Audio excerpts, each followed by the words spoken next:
A historical artifact doesn't always need to be specific. While some have deep stories tied to a single individual's life, others have a more cultural significance. One such artifact is a mining thermos found within the Historical and Genealogical Society of Indiana County. The reason the artifact stood out to me was because my pap was a miner, and I really enjoyed looking at the thermos with all the stickers on it, and I was really curious on what the stickers meant and what they were for. And it's one of those things where in a place like Indiana or in Pennsylvania in general, you're going to know someone who has some tie to coal mining. Yeah, it's a big mining place, or was. Mining has allowed the United States to flourish into the powerhouse it is today, and nowhere is that shown better than in Pennsylvania. Due to its booming steel industry, Pennsylvania coal was vital for building both Western PA and the country as a whole. Being such a vital part of American history, coal mining was sure to generate its own history and culture, one that's both good and bad. It was a very unstable environment. Rocks could fall on you, gases could come up out of nowhere to hurt you.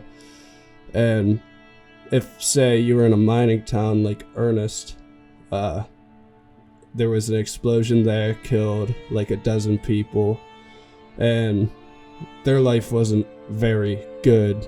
It was honestly just like a incredibly dangerous job, especially with like being in the dark all the time. There was always that sort of fear of not knowing what you were doing, not knowing where you were stepping, and it just... a lot of mining was just sort of terrible. Much of mining history is surrounded in infamy. Even the stickers covering the artifact have ties to the dangers of the mines. So originally, the mining stickers were made for safety reasons. You see it on a lot of the different artifacts, including this one, that there's also reflective tape, like all around it. You see it on everything in the Historical Society that has to do with things miners brought into the mines.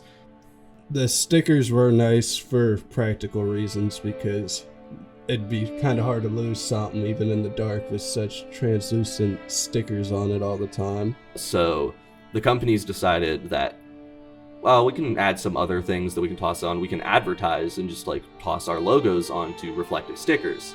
So originally it was more in advertising and just being a part of safety than it was anything fun. However, mining stickers are much more than just a reflective surface. They quickly become a large part of mining culture. Yeah, the mining stickers, they ended up just being something the miners enjoyed to do. You know, people just like collecting things. Yeah, they really did enjoy their stickers, and I've read in some articles that they'd actually get jealous of other people having like a special sticker from like a different country or state that the miners there wouldn't typically be able to get their hands on. It just sort of, it became, in a way, like in such a dangerous job, it was a very childlike sort of fun, something you wouldn't expect from these like big dudes working in the most dangerous job in America. What once started as a safety measure slowly became one of the miners' biggest pastimes. Just like kids collecting baseball cards, miners would collect and trade these stickers to their heart's content. Seeing how a culture sort of evolved from such a dangerous activity, it's a part of American history we don't really learn about. You know, you don't hear about a lot of the blue-collar stuff because it just sort of happened.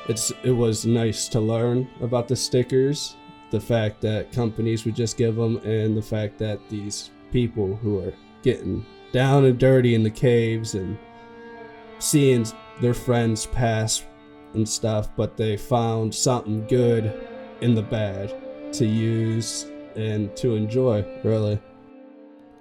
From safety to collecting, mining stickers were a large part of mining culture and history. A history that you won't find in your textbooks, but instead in the research of local historians all across the US. It's found in our attics, storage, locked away in our pasts, and eventually donated to our historical societies, just like with this mining thermos and the story it can tell about our past. Thanks for listening.